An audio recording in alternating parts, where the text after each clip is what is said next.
की राष्ट्रवादीचा बडा नेता हा भाजपकडे वळणार आहे. त्यात आपलं आणि संजय पवारांचं नाव आघाडीवर दिसत आहे. यावर सध्या राजकीय चर्चा रंगलेली आहे, काय सांगा? या बाबतीमध्ये कोणीतरी रुमर उठवलेले आहे, अपप्रचार चाललेला आहे. आमच्या पक्षामध्ये असा कुठल्याही प्रकारची काही चळवळ किंवा बाब सुरू आहे अशातला काही भाग नाही आहे.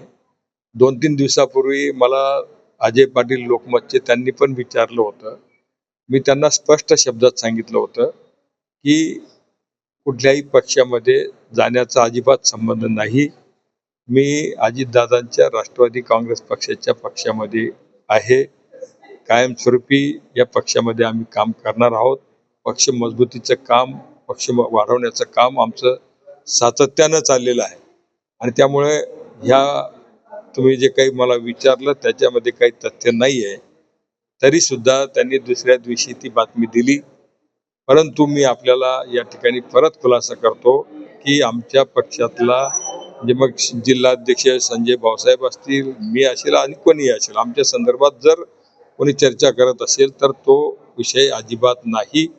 आम्ही राष्ट्रवादी काँग्रेस पक्ष अजितदादांच्या गटामध्येच काम करणार आहोत, काम करू आणि पक्ष वाढवण्याचं काम सातत्यानं चालू राहील.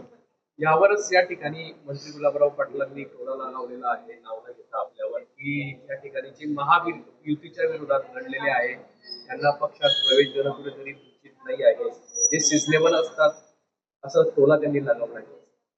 साहेब, ते पक्षाचे ते जिल्ह्याचे पालकमंत्री आहेत. त्यांनी अगोदर माहिती घ्यायला पाहिजे होती की ही बाब खरी आहे का, गुलाबराव देवकर खरोखर दुसऱ्या पक्षामध्ये किंवा भारतीय जनता पार्टीमध्ये प्रवेश करणार आहेत का, या संदर्भातली माहिती अगोदर घेतली पाहिजे होती आणि मग पुढचे स्टेटमेंट करायला पाहिजे होते.